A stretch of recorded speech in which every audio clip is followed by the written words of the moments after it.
Graças e paz, meus amados irmãos, estamos mais uma vez reunidos, agora para o nosso pequeno grupo das quartas-feiras. Louvamos ao Senhor, quem tem nos concedido a tecnologia, mas também rogamos ao nosso Deus que Ele abrevie esses dias e que nós possamos não só desfrutar da palavra do Senhor, como estamos fazendo de forma remota, mas também desfrutar da presença e da comunhão dos amados irmãos.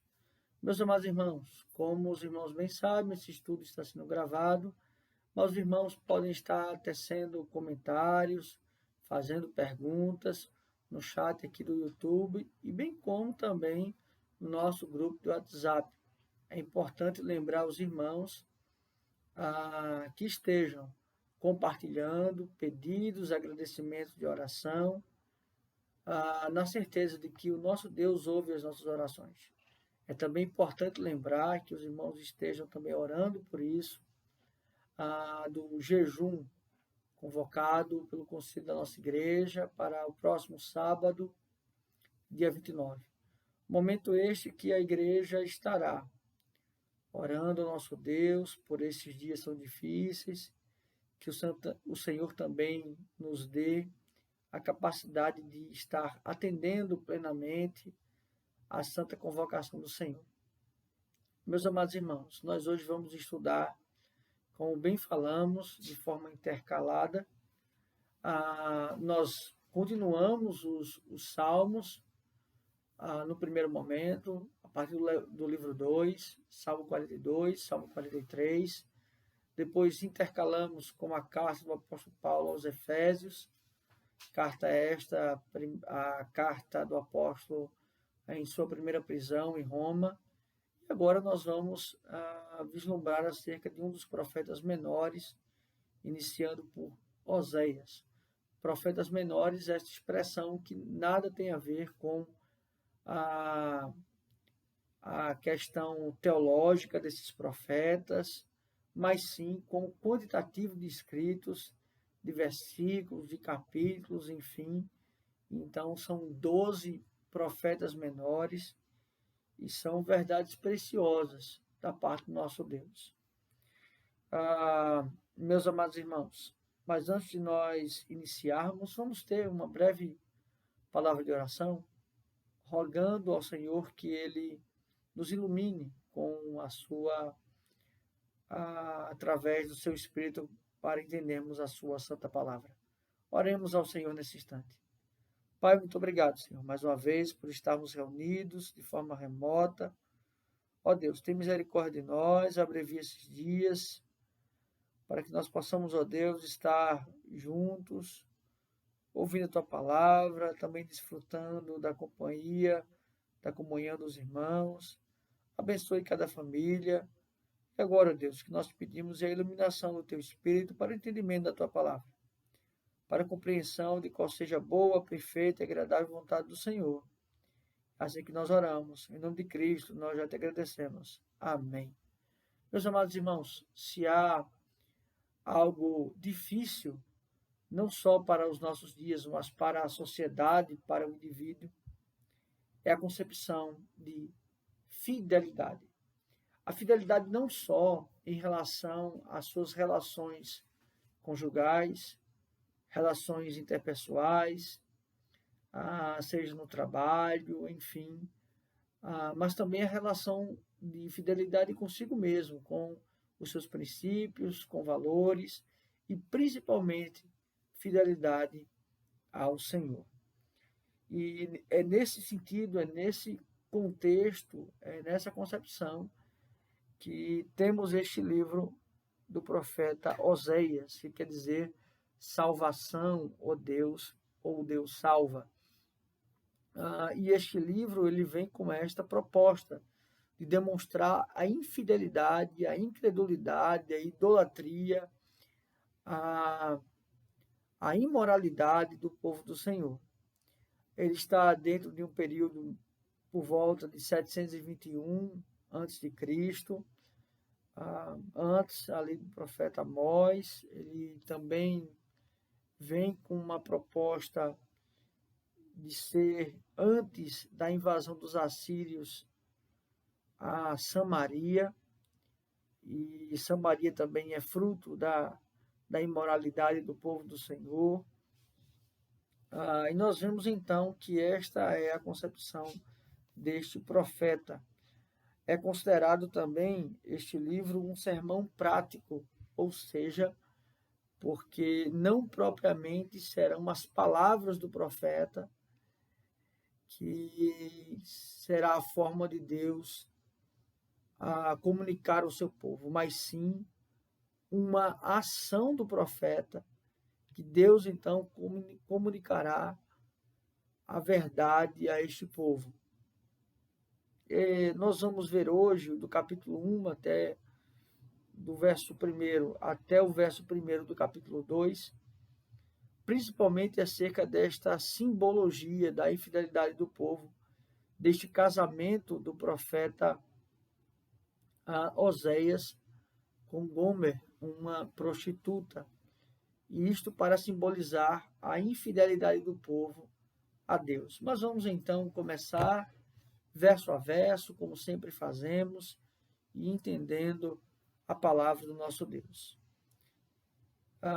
Oséias capítulo 1, verso 1, assim diz a palavra do nosso Deus.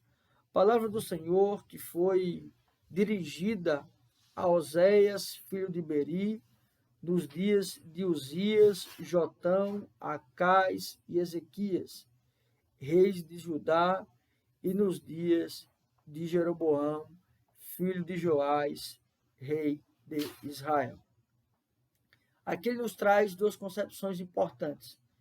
Primeiramente, há um oráculo, ou seja, as palavras, aquilo que será revelado ao povo, não veio de elucubração humana, não veio da mente humana, mas da parte do próprio Deus. A palavra Senhor que está sendo utilizada é justamente o Deus da aliança, e isto é fundamental, pois ele vai trabalhar este conceito de fidelidade, fidelidade de Deus, apesar do povo.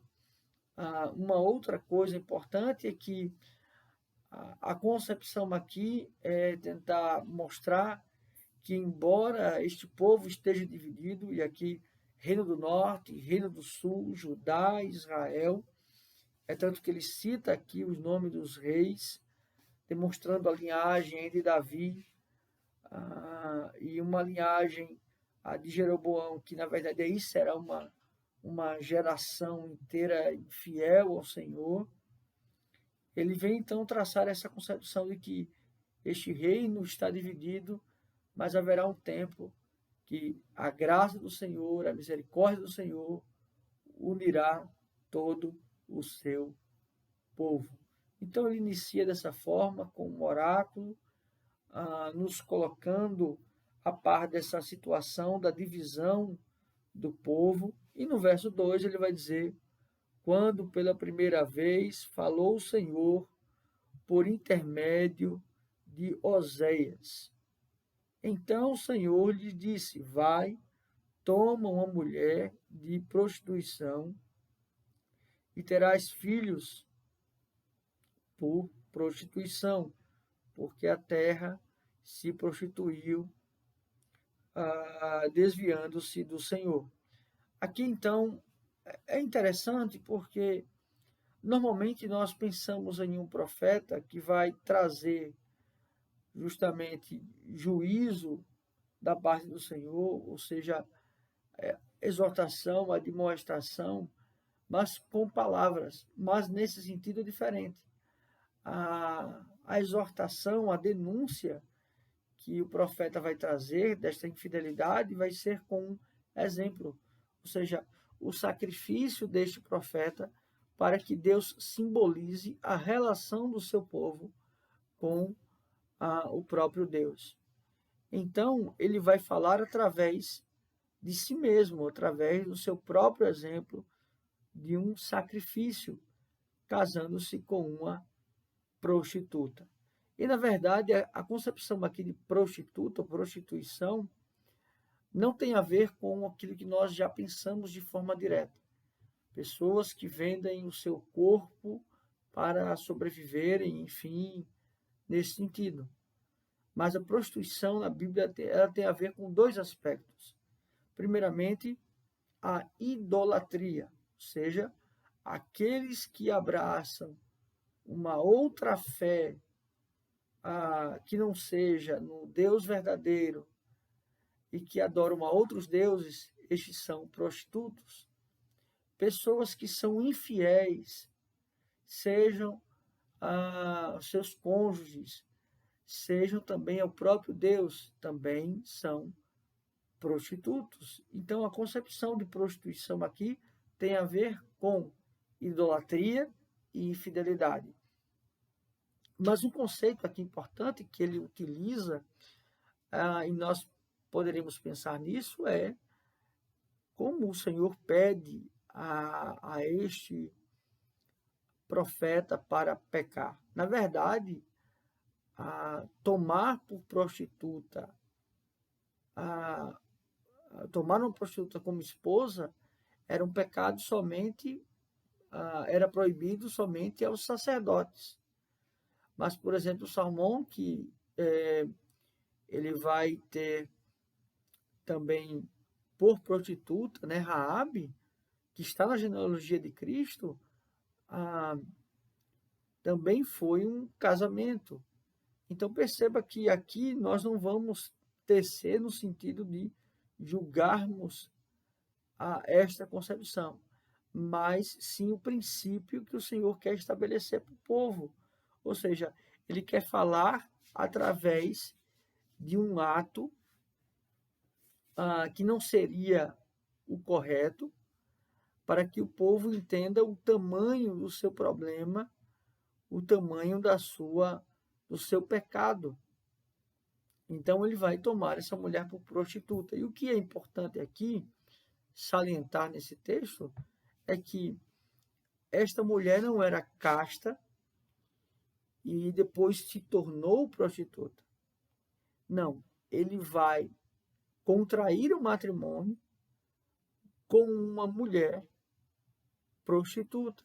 Ou seja, a simbologia aqui é o povo de Deus que foi chamado pelo Senhor, e aqui nós não estamos falando da concepção antes da queda, mas sim a nação, o povo do Senhor, chamado desde Abraão, enfim,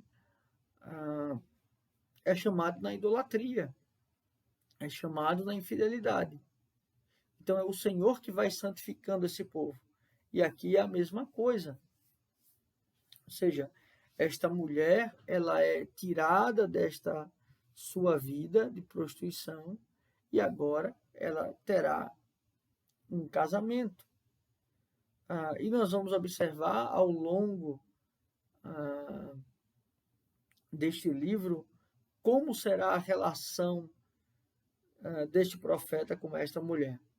Mas nesse início, então, ele fala desse oráculo, verso 3 até o verso número 9, ele vai falar agora sobre a infidelidade do povo, esta simbologia. Vai dizer assim o texto: Foi-se, pois, e tomou a Gomer, filha de Diablim, e ela concebeu e lhe deu a um filho, e disse-lhe: O Senhor pôs-lhe o nome de Jezreel. Aqui, quando ele fala de Jezreel, justamente é uma cidade e que é tomada essa cidade, e nós vamos perceber que aqui é devastação, a concepção então de que esse nome se refere a uma ideia de que o Senhor terá castigo, porque ele vai dizer: porque daqui a pouco castigarei pelo sangue de Jezreel a casa de Jeú, e farei cessar o reino da casa de Israel. E farei cessar o reino da casa de Israel. Então, 3 filhos ele terá com esta mulher. E os nomes desses filhos simbolizam aquilo que Deus fará para com o seu povo. Percebe que a palavra Senhor aqui é sempre o Deus da aliança. E eu trabalhei isso na pregação do domingo passado, acerca de Ruth, e aqui volta, na verdade, nós temos essa ideia de que o fato de sermos povo de Deus, filhos da aliança, não nos isenta de sermos admoestados, castigados pelo Senhor. Muito pelo contrário. No verso 5 ele vai dizer: naquele dia quebrarei o arco de Israel no vale de Jezreel. Tornou ela a conceder e deu à luz a uma filha. Disse o Senhor a Oséias. Perceba que sempre é o Senhor que vai até Oséias e diz: olha, o nome será este. E lembrando sempre que o nome, não só ele tem uma conotação de ser o nome natural, mas sim ele vai estabelecer aquilo que a pessoa, na verdade, seria, ou o seu propósito. Então, o nome dessa filha vai ser, pôs-lhe o nome de desfavorecida, porque eu não mais tornarei a favorecer a casa de Israel para lhe perdoar. A concepção aqui, nós temos que compreender isso, porque senão poderíamos tomar Deus, né, por mentiroso. Não é Deus voltando atrás quando ele derrama da sua graça. Vamos entender isso, certo? Nós temos que compreender a imutabilidade de Deus, e nessa imutabilidade ele tem uma mobilidade. E então ele está pensando nesse sentido circunstancial, ou aquela geração não vai desfrutar da benevolência do Senhor. Então aqui não é Deus tirando o conceito eterno, de vida eterna do povo e depois dando novamente isso. Não. Mas é Deus concedendo do juízo a uma geração, devastação a uma geração, e depois prometendo aos remanescentes, prometendo ao seu povo restauração, redenção, vida eterna, nesse conceito que ele trabalha. Verso 7, ele vai dizer: porém, a casa de Judá me compadecerei e os salvarei pelo Senhor, seu Deus, pois não os salvarei pelo arco, nem pela espada, nem pela guerra, nem pelos cavalos, nem pelos cavaleiros. Aqui ele está dizendo que o povo de Israel não será salvo, mas o povo de Judá sim será salvo. Aqui ele fala da linhagem de Davi. A concepção aqui é dizer que a salvação vem através da linhagem de Davi. Não que a nacionalidade, ou a tribo, ou Israel, ou Judá, tenha concepção de salvação, mas os descendentes, os da linhagem de Davi, aqueles que então esperam o Messias, esses sim serão salvos. Versículo número 8, ele vai dizer, depois de haver desmamado a desfavorecida, concedeu e deu à luz a um filho. Disse o Senhor a Oséias: põe-lhe o nome de não meu povo, porque vós não sois meu povo, nem eu serei o vosso Deus, nem eu serei o vosso Deus.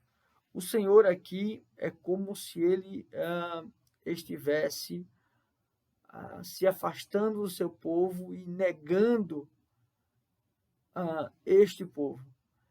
Perceba que aqui ele está fazendo uma distinção entre a concepção natural de povo de Deus e a concepção espiritual de povo de Deus. E também aquilo que nós já falamos, uma negação momentânea acerca desta mobilidade de Deus, mas não negando planos eternos. Isso é muito importante para a compreensão. Mas quando ele chega no verso 10, e o tempo inteiro nós vemos que não há ação humana, que não há mérito humano, que o povo sim merece ser castigado, merece ser punido, o povo incrédulo, o povo idólatra, o povo então está em pecado, está em infidelidade, mas mesmo assim o Senhor é gracioso. Acompanhe comigo a partir do verso 10 até o verso de número 1 do capítulo 2.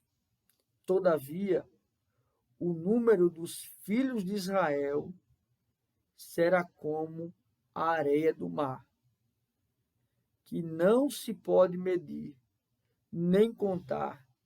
E acontecerá que, no lugar aonde se lhes dizia, vós não sois o meu povo, se lhes dirá, vós sois filhos de Deus, do Deus vivo. Aqui ele remonta a Gênesis 12, 1 e 3, a promessa a Abraão, e justamente ele fala desse número de Israel. Ou seja, não é o israelita natural, mas é o israelita espiritual. Há os eleitos do Senhor nesse sentido. E para estes, eles não serão chamados não povo de Deus, mas povo do Deus vivo. A concepção aqui do poder do Senhor, o Deus Todo-Poderoso. Verso 11 vai dizer, os filhos de Judá e os filhos de Israel se congregarão e constituirão sobre si uma só cabeça. Percebe que aqui então ele fala da unidade, Deus promovendo a unidade do seu povo. A concepção então aqui de que esse povo terá então a ideia de sobre si uma só cabeça, e aqui a ideia de Cristo, e subirão uma terra, porque grande será o dia de Jezreel. Grande será o dia de Jezreel. Aqui ele não fala mais dessa devastação ou deste castigo, mas ele fala que agora então essa terra também será fértil. Claro que aqui também ele fala sobre o juízo, porque aqueles que não são do Senhor, eles terão juízo. No verso 1, ele vai dizer, e encerrando o verso 1 do capítulo 2, chamai a vosso irmão, meu povo, e a vossa irmã, favor. Percebe agora, não é mais não meu povo, não é mais desfavorecida, mas é agora favorável do Senhor. Aqui então é demonstrado a graça de Deus. Em nenhum momento nós vemos um testemunho de arrependimento, de mudança, mas é Deus então, através da simbologia deste casamento, mostrando algo fundamental. Vocês são infiéis. Vocês não merecem a minha graça. Os encontrei em um estado de prostituição, de miséria, de pobreza, de nudez, de escuridão. Eu os tirei desse estado. Eu os limpei, eu os sarei, eu os purifiquei.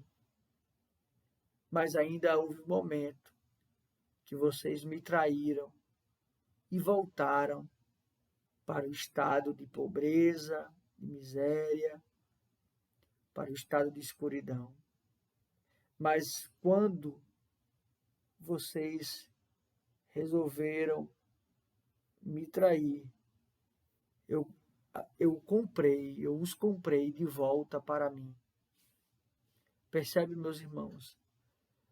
Nós fomos comprados pelo Senhor, apesar de nós mesmos, apesar de nossa infidelidade, apesar de nossa incredulidade, apesar de sermos outrora idólatras, mortos em delitos e pecados. O Senhor ainda assim cuida de nós, tem misericórdia de nós e nos agracia, sobretudo com a salvação através dos méritos de Cristo. Meus amados irmãos, há algumas lições que precisamos extrair acerca dessas verdades tão preciosas que nós estudamos hoje. Primeiramente, nós sempre devemos ter este olhar para nós mesmos. Não achemos que, de fato, somos alguma coisa. Porque se somos algo valioso perante Deus, isso se deve aos méritos do Senhor. Somos porque Cristo, na verdade, nos tornamos porque Cristo fez algo que nós não poderíamos fazer por nós mesmos. Ele morreu, ele ressuscitou, ele venceu a morte, ele purificou, remiu os nossos pecados. Então, a primeira lição que podemos extrair: sempre nos lembremos o quanto somos fracos, frágeis, pecadores e o quanto carecemos da graça do Senhor. Uma outra coisa que precisamos refletir acerca desse texto é justamente da gratidão ao Senhor. Ter um coração grato ao Senhor. E aí, a gratidão, ela está relacionada com a fidelidade. É impossível você ser grato a alguém e não ser fiel a esta pessoa. E a fidelidade ao Senhor vem através da santificação. Precisamos constantemente ler a palavra do Senhor, estar em oração, estar em vigilância acerca dos nossos atos. Percebe? E uma outra lição e última lição é que, olhando para o Senhor, isso nos traz alívio, consolo, descanso. Sabemos que, por exemplo, momentos como este não está sendo fácil vivermos. É doloroso não estarmos juntos. É difícil também a concepção financeira de muitas pessoas, de desemprego, enfim, insegurança. Mas Deus é o Deus da aliança. É o Deus que promete. É o Deus que é fiel para cumprir. E Ele cumpriu em Cristo Jesus. Ele nos garantiu vida eterna, salvação e podermos para todo sempre viver para o louvor da sua glória. Meus amados irmãos, Deus assim nos abençoe e nos faça compreender sempre a sua palavra. Vamos orar encerrando esse momento? Oremos. Pai, muito obrigado, porque a tua palavra nos demonstra o quanto somos pecadores, fracos, infiéis. Muitas vezes, Senhor, negamos a ti, buscamos, Senhor, adorar o que não se deve adorar, mas, ó Deus, trabalha o nosso coração, nos dirige, nos exorta, nos conforta, nos consola, nos anima, nos molda conforme a tua vontade. Muito obrigado, Senhor, pelo teu Filho Jesus Cristo, que morreu em nosso lugar e que nos garantiu vida eterna, para a honra e glória do Senhor. É assim que nós oramos, em nome de Cristo, nós já agradecemos. Amém. Que Deus assim os abençoe, meus amados irmãos.